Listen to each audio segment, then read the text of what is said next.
voltamos com a nossa live. Nós tivemos um problema técnico, porque ao vivo é assim mesmo, tá? Ao vivo faz parte. Quem sabe faz ao vivo. Vamos voltar aqui para o nosso bate-papo. Marcos, conta um pouquinho para a gente o que é mais gratificante do seu trabalho. O que é mais gratificante? Olha, Vanessa, eu tenho um filósofo que eu sou apaixonado pela visão, pela filosofia dele, que é o professor Clóvis de Barros Filho. E dentre as muitas expressões de sabedoria que ele externa, ele costuma falar sobre a vida que vale a pena ser vivida. Ele toma como exemplo o ministério de Jesus e ele faz questão de falar que a vida que vale a pena ser vivida é aquela dedicadamente ao próximo. Verdade. É aquela que você vive se dedicando, cumprindo aquilo que está na Bíblia, que está na palavra do Senhor. É o servir. É o servir. É viver em prol de um objetivo de não te satisfazer, mas de satisfazer as necessidades de alguém que precisa. É aquilo que está escrito, amar o teu próximo com a mesma intensidade, com a mesma medida que você se ama.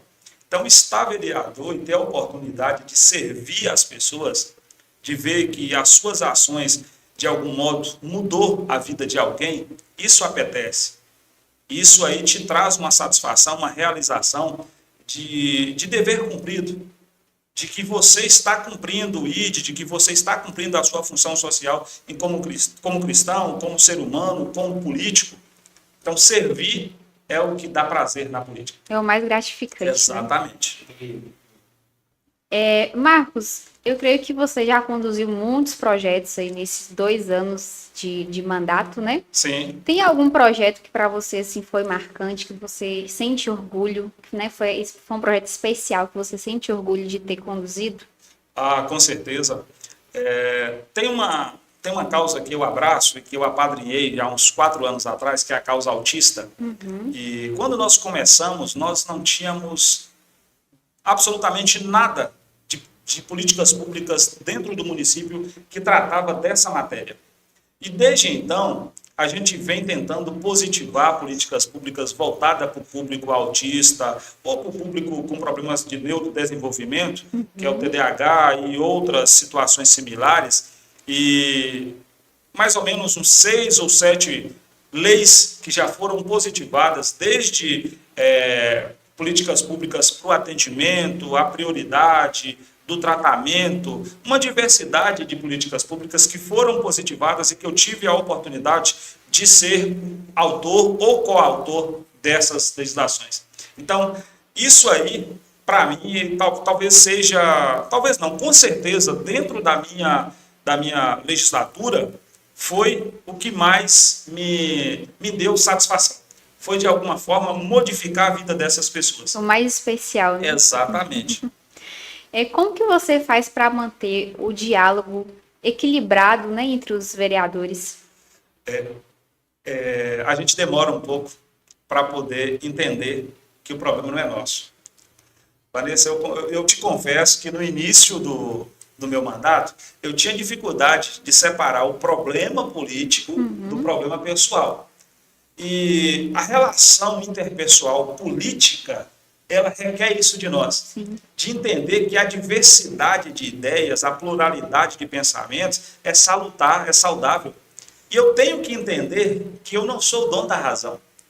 Partindo desse ponto de que eu entendo que eu não sou o dono da razão e que eu sou apenas uma opinião dentro daquela casa de leis, aquela casa de pensamentos, aquele parlamento, aí eu começo a me relacionar bem com essas ideias diferentes. Começa a ouvir mais. Exatamente, também. Exatamente.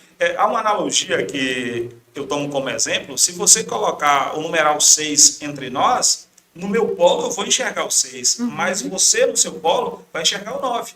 Eu só vou ter a sua visão se eu me colocar no seu lugar. Verdade. E você só terá a minha visão se você se posicionar no meu lugar. Se eu ficar degradando com você, eu tenho que dar, isso é um 6, aí você, não, isso é um 9. É um 9. Quem está certo e quem está errado. Se a gente parar para analisar, eu estou certo, você está certo, mas você está certa dentro da sua visão, dentro da sua ótica, dentro da sua cognição. Verdade. De igual modo, eu também. Então, aprender a lidar com isso dentro de um parlamento é necessário. Hoje nós temos nove vereadores aqui na Câmara, cada um com o seu pensamento, cada um com as suas ideias, cada um com o seu jeito peculiar de ser, com a sua maneira de trabalhar, a sua maneira de legislar. Uns são mais introspectos, outros são mais falantes, outros são mais da técnica, do gabinete, outros são mais de rua. Só que essa diversidade, ela é salutar dentro do parlamento.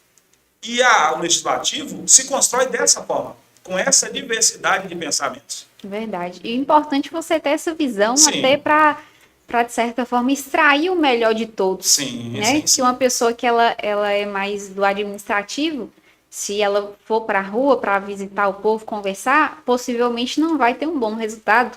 Da mesma forma, quem é que gosta de estar mais no meio das pessoas, estar mais de forma administrativa, também não vai ter um bom resultado. Então, é super importante essa visão que você tem de analisar o comportamento de cada vereador, até para poder cada um desempenhar um papel da melhor forma possível dentro das suas, né, limitações. Sim, e cada um verticaliza algo de bom.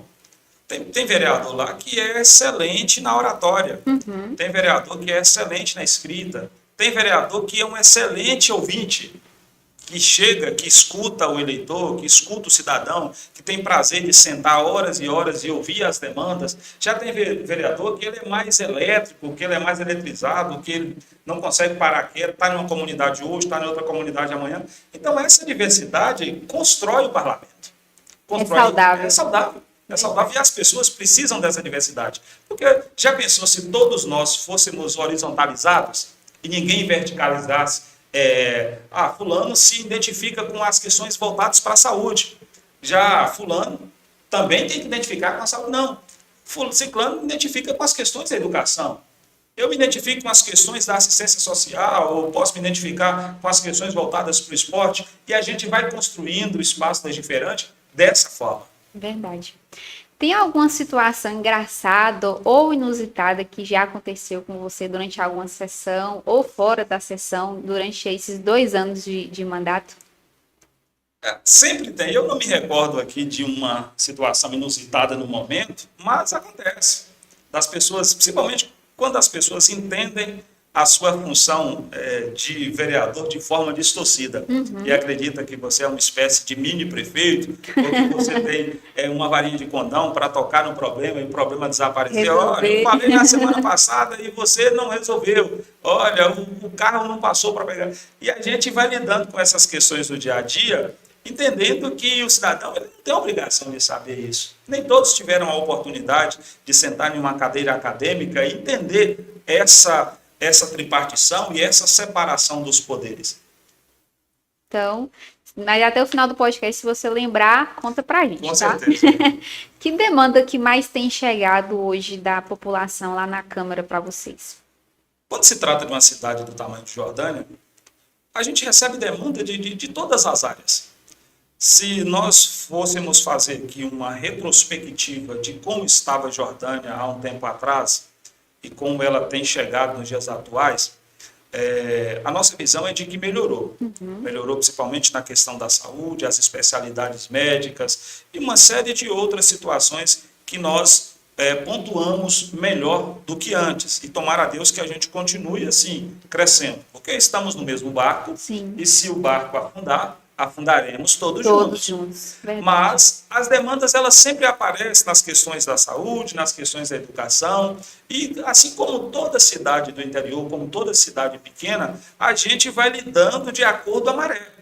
De acordo a situação vai aparecendo, você vai tentando ali de algum modo tentar sanar, tentar resolver aquele problema.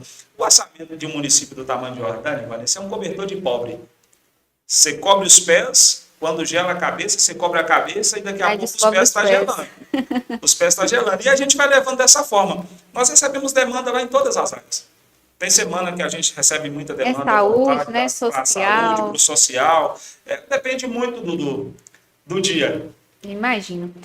Como que você avalia a atuação do povo, né, nas decisões da Câmara? Aqui tem sessões abertas para o povo poder ir participar, ver o que está sendo votado, sim, não. Sim, com certeza.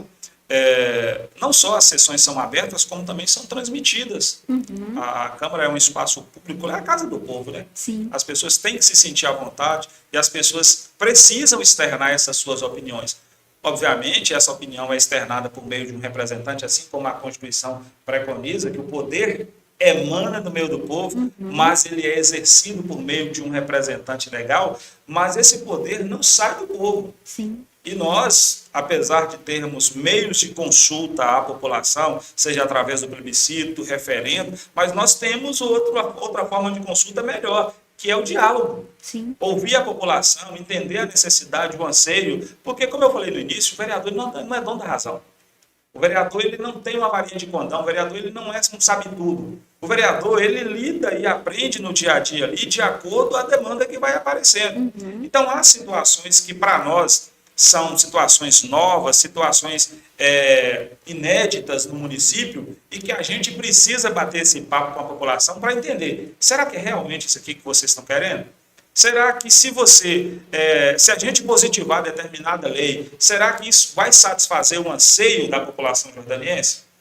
E assim a gente vai dialogando, fazendo com que essas ideias sejam divididas entre nós e o povo e a gente vote e aprove algo que aproxime da vontade do povo. Sim. Para que não se transforme em uma... Que realmente tragam o benefício, né, para a população. Para que não se transforme numa ditadura. Sim. A gente precisa e deve ouvir a população. Não tem como construir uma democracia sem o povo, sem a participação do povo. Quais são os dias que tem sessões na Câmara? Nós temos sessões ordinárias na primeira sexta-feira e terceira sexta-feira de cada mês.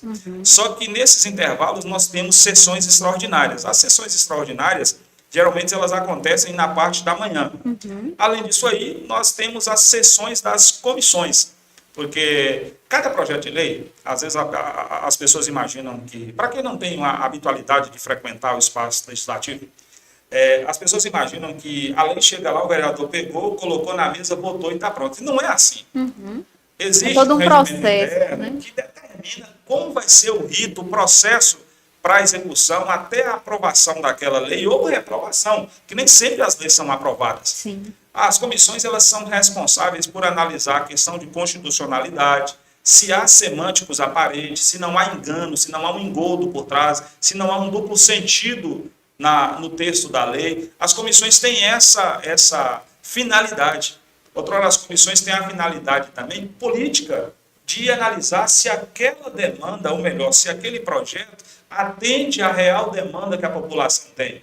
Só depois da análise dessas comissões permanentes da Câmara, são elas a legislação, justiça, redação final, a comissão de obras, a comissão de saúde, e dentre tantas outras comissões que a Câmara possui. Depois que as comissões analisam esse projeto, ou essa propositura, é que ela volta para a secretaria e que a gente pauta para o plenário discutir.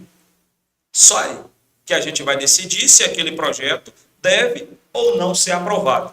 Existe um ritual. E nem sempre as pessoas acompanham o passo a passo, o bastidor do projeto. Mas há necessidade de seguir as determinações do regimento interno da Casa.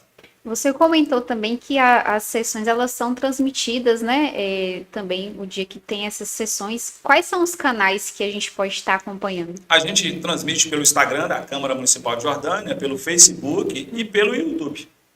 E como que a gente encontra lá? Câmara Municipal de Jordânia. Simples. Pronto. Então, tá simples e fácil. Fácil. Quais são os setores da cidade que mais precisam de atenção no momento, assim, na sua percepção?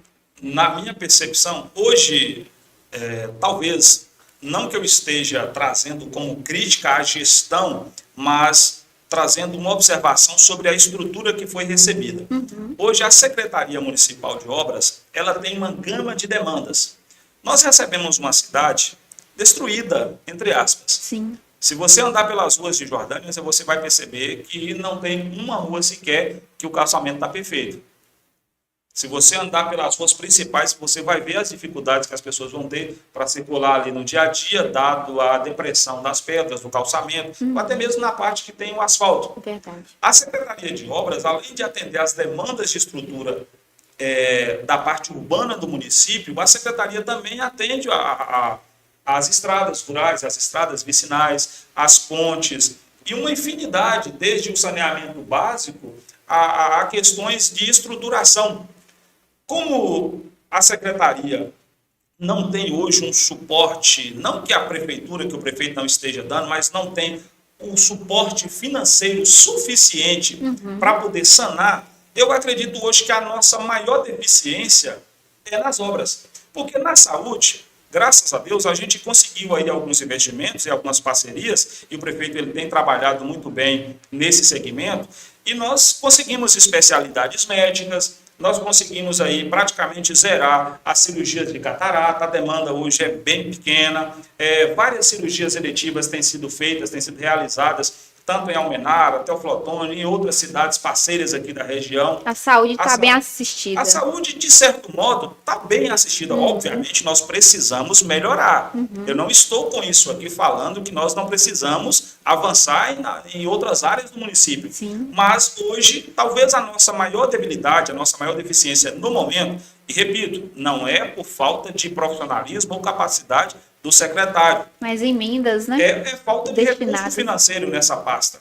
Nós temos essa dificuldade. Hoje nós temos uma secretaria que, talvez se eu fosse elencar aqui as 4 que servem como pilares da administração pública, a Secretaria de Cultura, que cultura não é apenas evento, não é apenas uma data comemorativa, o esporte, o entretenimento, ele tem uma finalidade muito importante no município. Verdade. Tão importante quanto a educação, porque o esporte, ele cumpre a função de retirar o indivíduo, o jovem, a criança, o adolescente, da situação exposta à drogadição, a substâncias psicoativas e uma série de tantas outras, e que, de certo modo, facilita a questão da saúde, facilita a assistência social. Hoje nós temos dificuldade em conseguir recursos também para essa repartição. Então eu percebo, apesar que todas as outras merecem também, mas eu percebo que se nós tivéssemos mais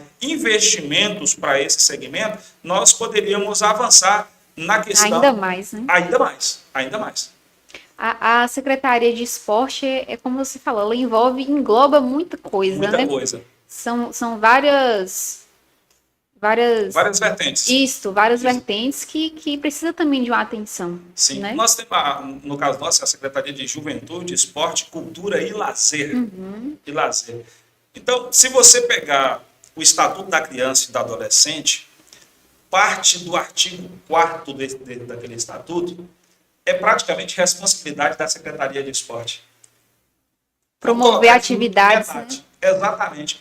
E hoje, na sociedade que nós vivemos, em que a proximidade com o mundo das drogas, a proximidade com o mundo da prostituição, a proximidade com uma infinidade de coisas que o mundo oferece e as facilidades, principalmente para o público infanto-juvenil, quem combate essas ofertas ao jovem? Quem combate é a educação, quem combate é a cultura, quem combate é o esporte, é o lazer, de certo modo, é essa secretaria, esse segmento que cumpre esse papel de combater isso na sociedade. Então, a secretaria que precisa estar ativa o ano inteiro. Precisa estar ativa o ano inteiro. Não só em datas. Exatamente. Porque se nós fôssemos analisar na questão orçamentária, a Secretaria de Educação ela recebe um recurso fixo do Fundeb que mantém a estrutura da educação. Uhum. A Secretaria de Saúde ela recebe um recurso fixo do SUS que mantém a estrutura da saúde, entre aspas, como eu falei, não é que nós estamos perfeitos, mas de certo modo mantém. Se você for analisar a Secretaria de Assistência Social, recebe recursos do SUAS que mantém, dentre outros recursos e outras políticas públicas que geram emendas e recursos para dentro. Mas o esporte e a Secretaria de Obras são as secretarias que não têm esses recursos fixos. Então, há necessidade. É verdade. Vamos dar uma pausa aqui no nosso bate-papo, que eu quero falar com quem está nos assistindo aqui do YouTube. Se você ainda não é inscrito no nosso canal, se inscreva, curta a nossa live, deixe seu comentário, deixe alguma pergunta que o nosso produtor vai estar passando para a gente aqui para que eu possa fazer para o Marcos, tá bom? E compartilhe também essa live com mais pessoas para que esse conhecimento possa alcançar mais pessoas. E eu quero falar para você, mulher diva que está me acompanhando, está nos acompanhando aqui no nosso podcast. Eu quero te fazer um convite para você entrar no nosso grupo de promoções de Black Friday agora no final desse mês. Nós estamos tendo muitas promoções para você cuidar do seu cabelo em casa com preço acessível, produtos com preço acessível e o resultado é de salão, tá? Você que tá com queda de cabelo tá mal cuidado, tá mastigado, tá a ponta ressecada, ponta dupla, você acha que não tem mais jeito? Pode ter certeza que tem, tá? Eu vou deixar aí para vocês o meu Instagram, Vanessa Ferreira SM. Manda um direct para mim lá. Eu quero que eu vou colocar você no nosso grupo de promoções de Black Friday, descontos de 100, 150, R$ 200 de desconto em promoções. Toda semana a gente tem essas promoções e agora na Black Friday as promoções estão ainda maiores e melhores, tá? Então se você ainda não tá nesse grupo, te faço esse convite, comenta lá eu quero no meu Instagram ou entra no link que vai estar na descrição desse vídeo posteriormente do meu Instagram e eu vou adicionar você no grupo, tá? Quero falar também outra coisa para você que está nos acompanhando. Você quer ser o nosso parceiro aqui do nosso programa? Entre em contato com a gente nesse WhatsApp que está aparecendo na tela, o DDD é 77 mesmo, tá? Entre em contato com a gente, também vai aparecer para vocês aí o nosso Pix aqui do nosso programa. E você que tem o seu comércio, você que tem loja de roupa, loja de sapato, padaria, pizzaria, lanchonete, seja qual for o seu comércio e você quer divulgar o seu negócio aqui no nosso programa, entre em contato com a gente, nós temos planos especiais para você, tá? Você pode fazer o plano anual, semestral, trimestral, anual, trimestral, semestral ou anual, tá? A gente tem várias opções e você contratando qualquer um desses planos, você vai estar ganhando um mês grátis, tá? Entre em contato com a gente. Quero agradecer também ao nosso parceiro, o vereador Sargento Estevão, que está com a gente, nos apoiando no nosso programa desde o início lá, desde quando a gente começou. Também a vereadora Alessandra Bahia, que está aqui sendo parceira do nosso programa. E a nossa amiga Joyce do Divino Tempero, tá bom? Agradeço muito vocês que estão sendo nossos parceiros aqui. Deus abençoe a vida de vocês, o trabalho e a família de cada um de vocês, tá bom? Marcos, voltando aqui para o nosso bate-papo, fala para a gente um pouquinho como que é a relação do legislativo com o executivo. Essa parceria é legal? É uma via de mão dupla? Com certeza. Eu falei aqui no início que nós temos ideias que convergimos, da mesma forma nós temos ideias que nós vamos divergir em pensamento. Afinal de contas, são seres pensantes. Sim. Clóvis de Barros Filho fala que há uma diferença entre os seres pensantes e os seres defecantes. E na política nós procuramos lidar com seres pensantes. E não diferente do executivo, do legislativo, no executivo também tem inúmeros seres pensantes e que trazem ideias que, na maioria das vezes, essas ideias vão convergir com o pensamento do legislativo. Na maioria das vezes, sim. Obviamente, não sendo eles, assim também como não somos nós donos da razão, em determinado ponto a gente pode divergir em pensamento, mas a relação, ela é saudável. Hoje, Maxwell tem o privilégio de ter praticamente uma Câmara inteira parceira dele. Isso é muito bom. Ela passa, porque a gente entendeu que você não constrói uma história degladiando. Você constrói uma história dialogando. Você constrói um município com a estrutura que nós sonhamos, com a estrutura que nós precisamos e que nós queremos, na base do diálogo. Na base da tratativa, não da tratativa de barganhas, mas da tratativa de boas ideias, de bons incentivos. Então, esse diálogo, essa relação que há entre o legislativo e o executivo é muito saudável.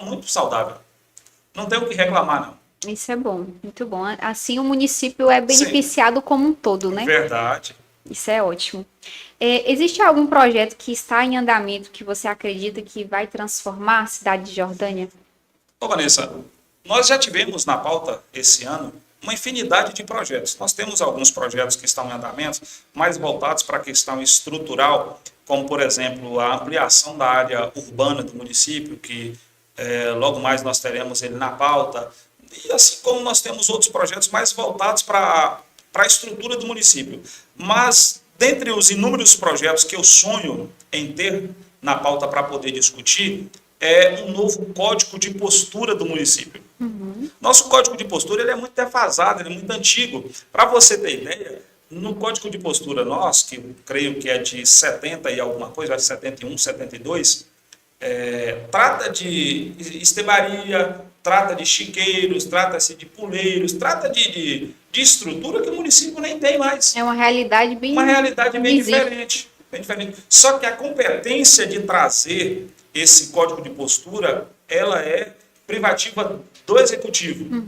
A gente vem dialogando, a gente vem tentando construir na base do diálogo um novo código de postura e creio eu que logo, logo nós teremos no legislativo essa discussão, essa propositura de tentar criar diretrizes diferentes aqui, como por exemplo, se você observar, como vocês não são naturais de Jordânia, vocês observaram que quando chegaram aqui, vocês viram bairros que foram construídos, que foram edificados de forma aleatória, sem estrutura, os terrenos foram vendidos sem saneamento básico, sem rede elétrica, sem rede de água, sem calçamento, simplesmente pega um pedaço lá de fazenda, fragmenta ele e vende. E a pessoa que compra começa a construir da forma que está. Da forma que está, quando tem ali 10, 15 ou 20 casas, aí já começa a trazer a demanda para a prefeitura, começa a trazer a demanda para a Câmara, para que o município estruture essa nova formação de cidade, entre aspas. E só que o Código de Postura, ele precisa proibir, ele precisa criar diretrizes para que a cidade cresça, mas que cresça de forma ordenada. Se você for estruturada. Exatamente. Se você for no bairro Planalto, principalmente ali naquela localidade paralela à Rua das Flores, você vai perceber que o bairro Planalto não tem ligação com o bairro Jerusalém. As casas são paralelas, mas não tem ruas que dão acesso. Se você quer sair do bairro Planalto para acessar o bairro Jerusalém, você tem que vir no São Caetano e voltar para o bairro Jerusalém. Porque foi construído dessa forma. Totalmente desorganizado, né? Não se preocuparam em estabelecer uma largura mínima para ruas, estabelecer uma largura mínima para calçadas, acessibilidade e tantas outras demandas que a sociedade hoje, que a cidade, que os municípios exigem que nós tenhamos no município. Então, hoje, quando você me pergunta se tem algum projeto, se tem alguma... Eu acredito que aquilo que a gente está precisando por um momento é um novo código de postura. Creio eu que quando nós tivermos a oportunidade de discutir, de debruçar sobre ele, grandes ideias vão aparecer, outras ideias que talvez não estejam lá no papel serão colocadas para, de algum modo, somar. Verdade, até para a cidade expandir, Sim. mas que expanda de forma organizada e estruturada, né? Exatamente. O presidente da Câmara, ele também fiscaliza? Como que funciona? Sim. Na realidade, por mais que ele cumpre uma função atípica de executar, mas ele não perde as suas funções típicas de legislar e de fiscalizar, não. Ele continua. As configurações originais. Exatamente. As configurações originais, elas permanecem ali, por mais que inertes, na maioria das vezes, mas elas continuam ali com prerrogativa.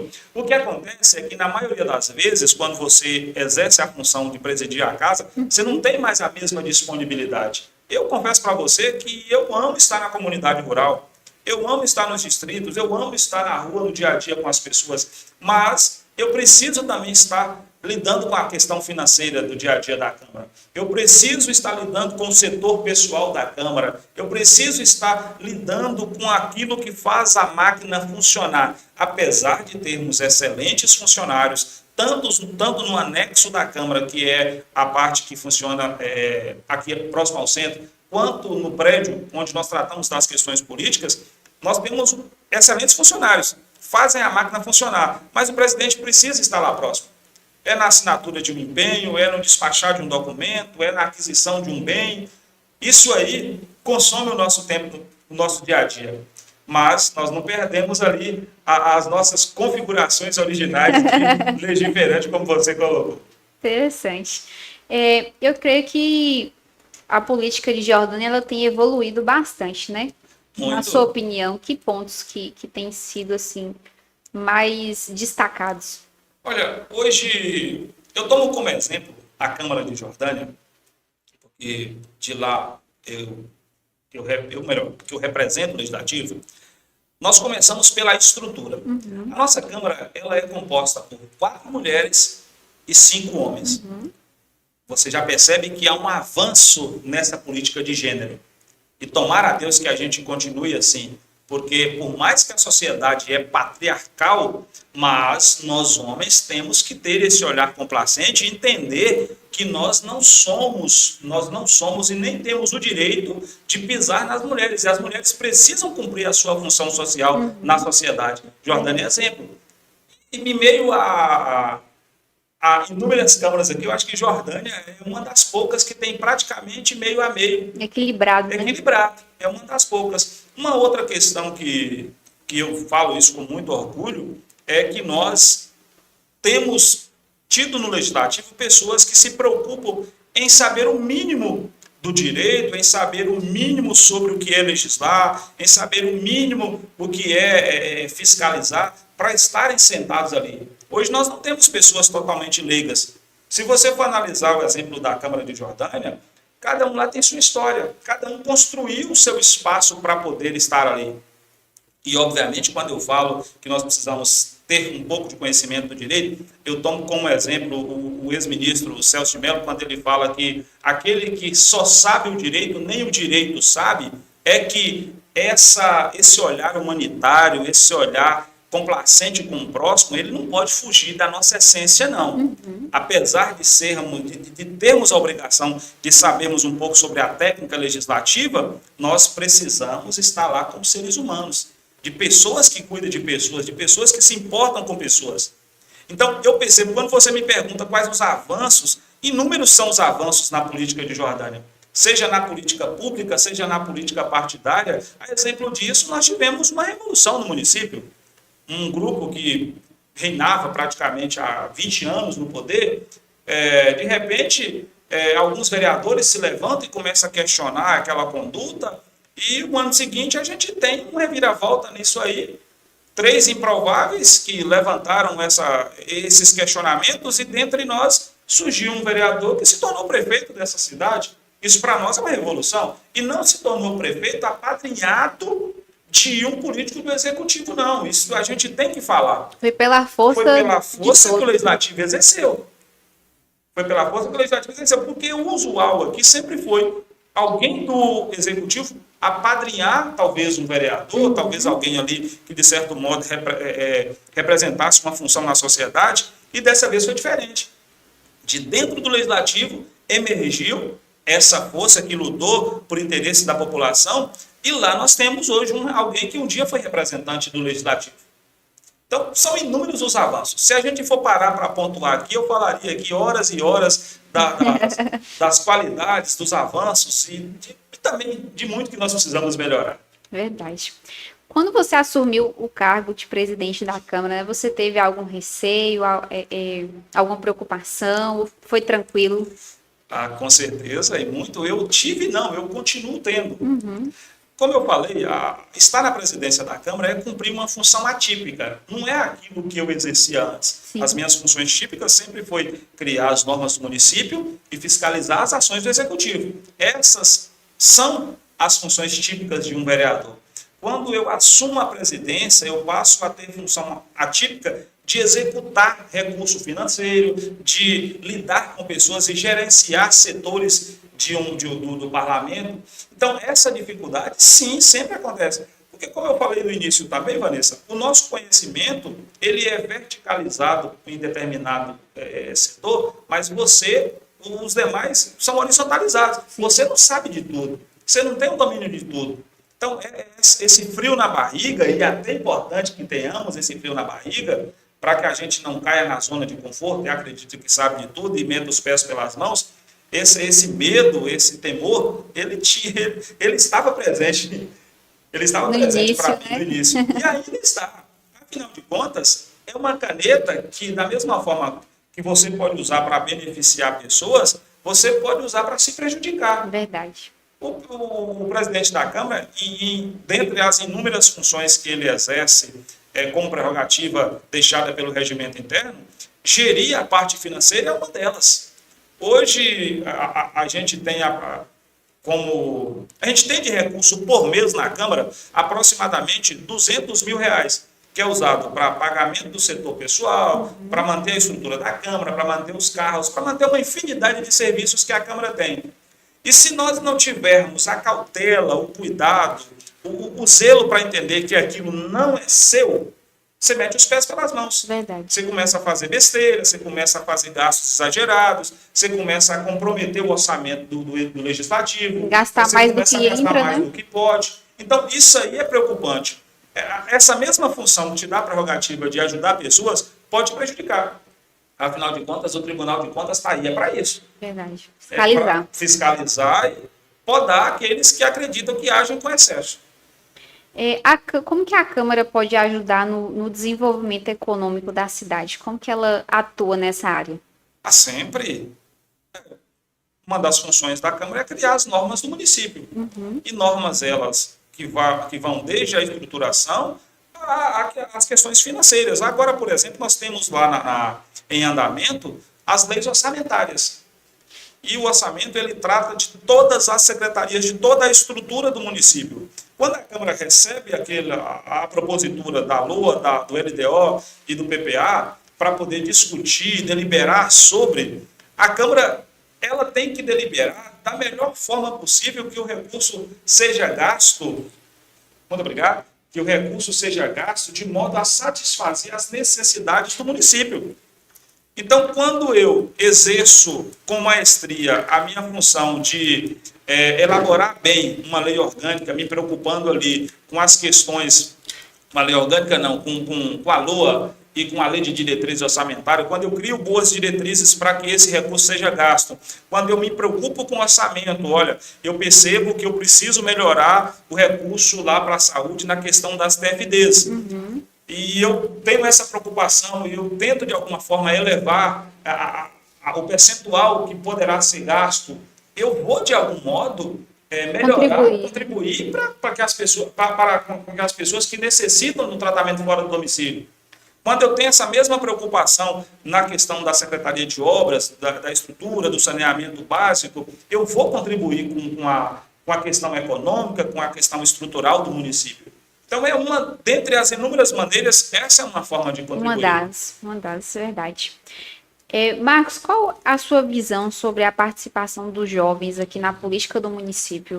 Os jovens têm se interessado, estão ativos, precisa dar mais uma chamada? Na sua visão? Eu acredito que o jovem deveria se interessar um pouco mais pela política. Ainda tem-se aquele estereótipo de que a política é uma coisa chata. Por mais que hoje ela popularizou muito mais, dado a iniciativa de podcasts como esse de vocês, por exemplo, aqui, de outros canais que, de certo modo, tenta trazer uma roupagem diferente. Nós temos como exemplo aí um deputado federal de Minas Gerais que foi um campeão de votos. Um moleque novo, o Nicolas Ferreira, e que começou bem jovem, um vereador, acho que menos de 20 anos, e logo em seguida tornou-se deputado federal, e que tem incentivado os jovens. Mas o jovem jordaniense ainda precisa ser mais motivado. Se você pegar o ranking dos últimos candidatos a vereadores no pleito passado, você vai perceber que nós tivemos um percentual baixíssimo de candidatos com idade inferior a 25 anos. Geralmente são pessoas entre 27, 28 e 50 anos. O jovem, ele, talvez porque ainda tem esse estereótipo, mas precisa despertar no jovem jordaniense um interesse maior em querer participar da política, principalmente da política local. Verdade, até para também ter novas ideias, o jovem ele já vem com a mente mais aberta, com mais ideias, e isso é importante para o bom andamento da Câmara, né, do município também. A tecnologia, eu creio que hoje tem ajudado a gente de várias formas, né, em vários setores, e na política não tem sido diferente. Na Câmara, como que a tecnologia ela tem ajudado vocês não só nas sessões, né, como você colocou, as sessões são transmitidas também. Como que a tecnologia tem ajudado vocês no trabalho da Câmara? Como você falou, a gente começa falando sobre as sessões que hoje são transmitidas. Inúmeras pessoas que não tinham como assistir às sessões da Câmara, hoje a sessão chega até a residência de cada um, através do Facebook, do Instagram, do YouTube. Só que, além disso, tem um impacto maior, que é na questão da transparência. Sim. Hoje, os gastos públicos são acompanhados em tempo real. Se gasta-se 10 centavos do dinheiro público, a partir do momento que aquele dinheiro sai da conta, se você for no portal da transparência, você vai perceber. Já vai estar lá registrado. Exatamente. Se você for no portal da transparência, você vai ver quanto foi gasto com educação no município, quanto foi gasto com saúde, quem recebeu uma TFD, quais foram as empresas que participaram dos certames instaurados no município. A tecnologia, ela traz transparência e isso é um ponto muito positivo. Verdade. Muito positivo, porque, de certo modo, dá satisfação a quem é de direito, que é o povo. O povo é o patrão, o povo é o pagador de imposto, então o povo precisa ter essa satisfação. E dentre as inúmeras vantagens, a tecnologia traz essa transparência que eu tenho, talvez, no meu humilde ponto de vista, como uma das coisas mais importantes. O que te motiva a continuar na vida política? Conforme eu te falei no início, servir. Servir o próximo. Servir o próximo. A vida política te proporciona isso. Olha, eu ouço dizer que quem entra na política interessado em dinheiro não permanece. Porque não ganha-se muito. Não ganha-se muito. Eu não estou falando aqui de salário do prefeito, de vice-prefeito, do vereador em si, porque o prefeito nós só temos um. Então você não vai ter tantas pessoas sendo prefeito ao mesmo tempo. Sim. Então, a maioria das pessoas que permanecem na política, permanecem na base. São secretários, são, de algum modo, auxiliares ali do prefeito no dia a dia, são vereadores, que não têm salários exorbitantes. Então, estar na política, principalmente as pessoas mais cultas que querem estar lá, que se prepararam, estar na política não pode ser por amor ao dinheiro. Tem que ser por amor a servir. Eu fico analisando colegas vereadores que, se talvez estivessem dedicando a outras funções da vida, financeiramente estariam bem melhores. Mas querem estar ali, né? Mas como querem vereador. estar ali. Eu tomo como exemplo o nosso atual prefeito Maxwell, que ficou muito tempo. Hoje o subsídio da Câmara deu uma melhorada. Mas até a gestão passada pagava-se muito mal. E ele permaneceu lá por quase 20 anos. Se você conhecer Maxwell de perto, você vai ver que aquele cara tem um potencial gigantesco. É um excelente radialista, comunica-se muito bem, um raciocínio rápido, inteligente, mas quis permanecer na política. Verdade. Assim como ele, nós temos diversos outros. Nós temos advogados que se interessam em estar na política, que talvez se estivesse advogando em outra causa, ganharia-se muito mais. Financeiramente estaria melhor. Então, estar na política precisa ser por amor à causa, por amor ao próximo, por querer fazer a diferença na vida das pessoas, por querer construir um município diferente, por querer construir uma história diferente, por querer perpetuar o seu nome nessa cidade aqui. É querer mudar a cidade, transformar a cidade numa cidade que você deseja, que o seu filho sinta-se seguro, que o seu filho sinta-se realizado. É querer servir. Não há uma outra maneira para querer continuar na política, senão a de servir. O servir. Marcos, expectativas e planos para os próximos meses de gestão? Hoje nós estamos já no mês de novembro, praticamente findando o ano, e como eu falei, nós ainda temos algumas questões, algumas proposituras que tramitam na Câmara, dentre elas as financeiras, as orçamentárias, algumas de estruturação, e a nossa expectativa é que a gente consiga discutir, que a gente consiga aprovar, que a gente consiga extrair dali aquilo que vai realmente satisfazer as necessidades do nosso povo. Vanessa, Jordânia, o nosso povo sofreu demais já. Eu acho que nós temos a necessidade de acertar com a maioria das nossas ações.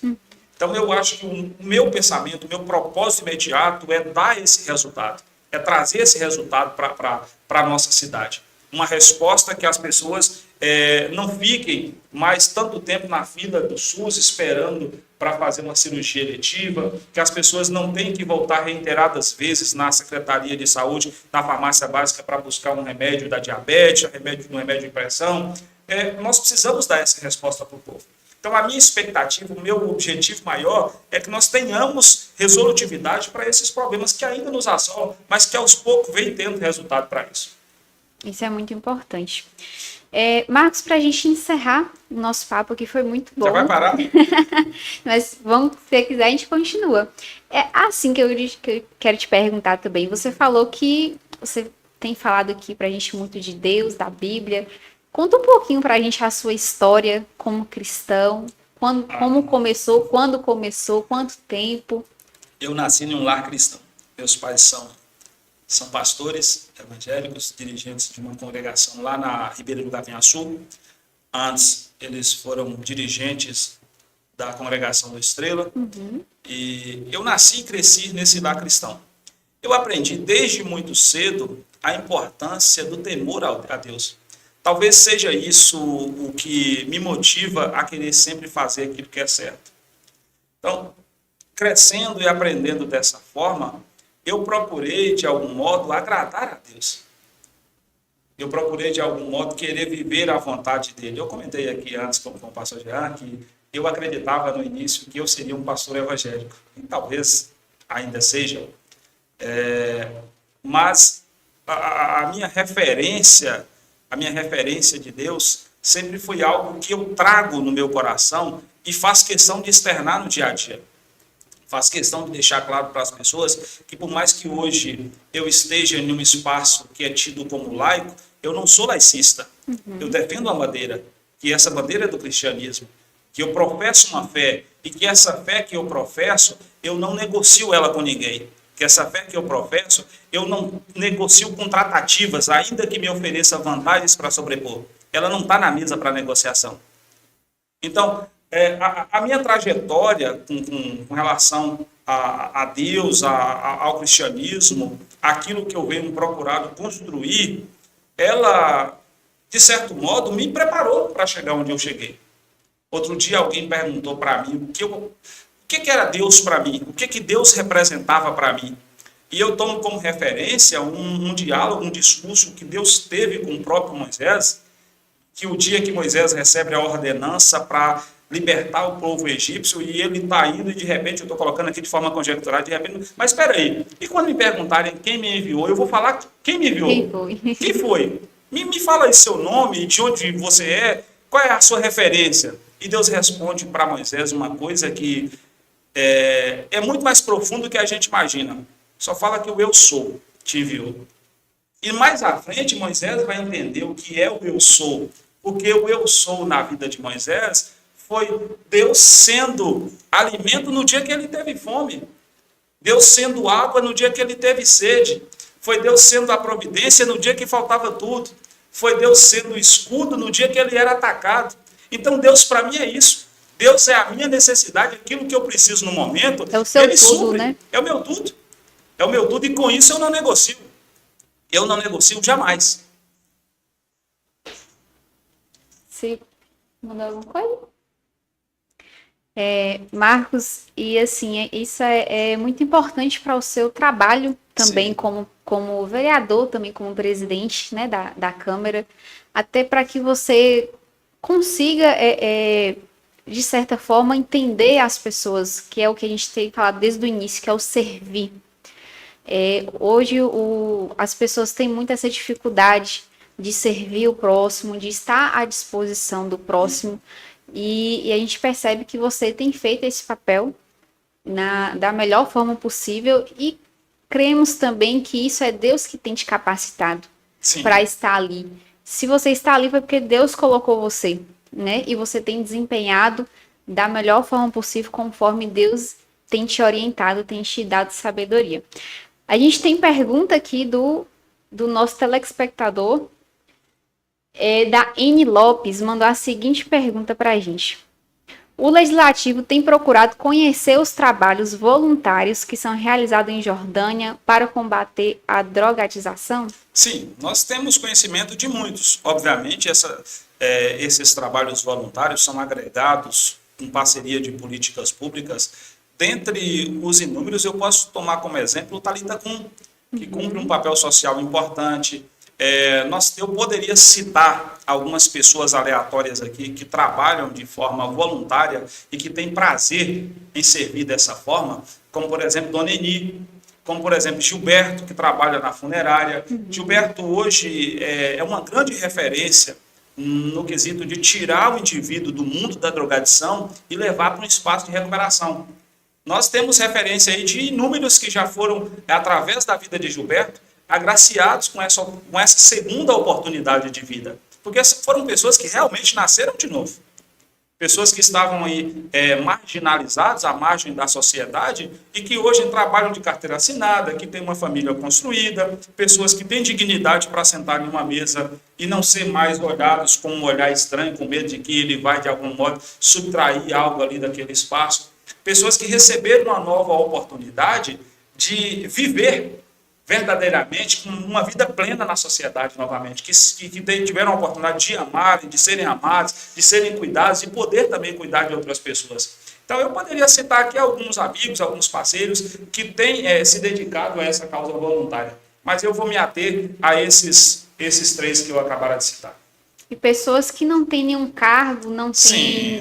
recebem remuneração, Não pessoas querem voluntárias. não querem aparecer.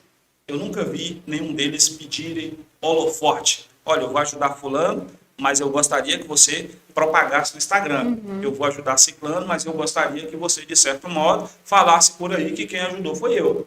E não é bem assim. Eles estão lá por amor à causa. Eu tive a oportunidade já de realizar algumas ações junto com o Gilberto, a gente conseguiu internação, eu tive a oportunidade de ir pessoalmente próximo a Salvador, por inúmeras vezes a Itapetinga, e em outros espaços de recuperação. Vira e mexe, a gente está levando pessoas para lá. Como também já tive a oportunidade de ladear com Dona Eni no antigo COMAT aqui em Jordânia, que era o Conselho Municipal Antidrogas. Tive a oportunidade de ficar ali algum tempo com ela, onde nós tivemos a oportunidade de ajudar muitas pessoas também. Isso é muito importante. E tudo se remete ao servir, né? Sim. Como a gente começou no início do podcast, é o servir. E nós, como cristãos, nós devemos cumprir aquilo que Deus nos pediu, que Jesus fez aqui na Terra. Ele quer que a gente faça também, que é servir o próximo com amor, né? E da melhor forma possível, da forma que está no nosso alcance. Marcos, eu quero te agradecer por esse papo, foi muito bom. As portas do nosso podcast estão sempre abertas para você voltar outras vezes aqui para a gente bater um papo legal, enriquecedor.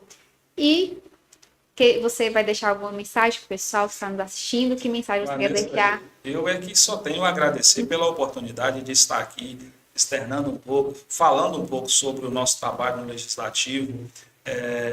Eu só tenho a agradecer a vocês. Quando eu recebi o convite, eu de prontidão falei, com certeza eu vou lá falar. Muitos assuntos ainda a gente teria para poder falar, mas tomara que seja pauta para um próximo convite. Já estou me convidando. Com certeza. Tomara que seja pauta para um próximo convite. Mas, de qualquer forma, eu gostaria de agradecer a vocês, ao Papo Fixo, pelo espaço, pela oportunidade de estar aqui mostrando um pouco do nosso trabalho, da nossa dinâmica de trabalho no dia a dia, de falar que o Legislativo em Jordânia é um legislativo eficiente, é um legislativo de referência. Eu poderia citar aqui que Jordânia, dentre as cidades do Vale do Jequitinhonha, foi a primeira a ter a emenda impositiva. A cidade de Jordânia foi uma das primeiras e pioneira em ter uma estrutura paralela, em ter uma estrutura anexa que oferece serviços gratuitos à população, como, por exemplo, assessoria jurídica gratuita, hoje através da pessoa do Dr. Juvencio, de ter a Procuradoria da Mulher através das procuradoras Alexandra Bahia, Maria Cláudia, Liene, Isabel, que dão, de certo modo, uma estrutura para a causa e a violência, ou melhor, para a causa que, quando geram violência à mulher. Nós temos hoje um PROCON em Jordânia, nós temos hoje um posto de identificação, nós temos, ou melhor, hoje não, já faz alguns anos que a gente tem, só que nós temos tentado aprimorar cada dia mais. Está mais ativo, o trabalho está mais ativo, oferecer mais qualidade, conforto às pessoas. Inclusive, eu faço aqui um convite. Você que ainda não tirou a sua identidade nacional, nós temos lá na Câmara um posto de identificação que oferece gratuitamente a identidade nacional. Rápido. Eu mesmo troquei a minha identidade, não sou de Jordânia, né? Troquei a minha identidade, que era de casada, depois que eu cheguei aqui em Jordânia. E foi rápido, fiz a das minhas 2 filhas também, novas, né? Sim. Nova. E o atendimento foi rápido, chegou rápido também, chegou aqui em casa, não precisei nem ir lá buscar. Então, assim, maravilhoso. Sim. Então, nós temos história, nós já construímos ao longo desses anos e estamos ainda construindo história com o nosso Legislativo Municipal. Tomara a Deus que nós tenhamos força e fôlego para continuar oferecendo sempre o nosso melhor para a população de Jordânia, que é o nosso maior patrimônio. Muito bom. Te agradeço mais uma vez Já vou falar, produtor, já marca a próxima data, tá? Para a gente receber o Marcos aqui no nosso podcast. E você que está nos acompanhando e assistiu a nossa live até agora, muito obrigada. Deixe seu curtir, se inscreva no nosso canal, nos siga nas redes sociais também, no Instagram, no Facebook. Nós sempre estamos transmitindo pelo Diário do Jequi, tá? Se você não segue a página, já vá lá no Facebook também, compartilhe essa live com mais pessoas, porque se você gostou dessa live, você vai gostar ainda mais das próximas. Muito obrigada e até o próximo programa.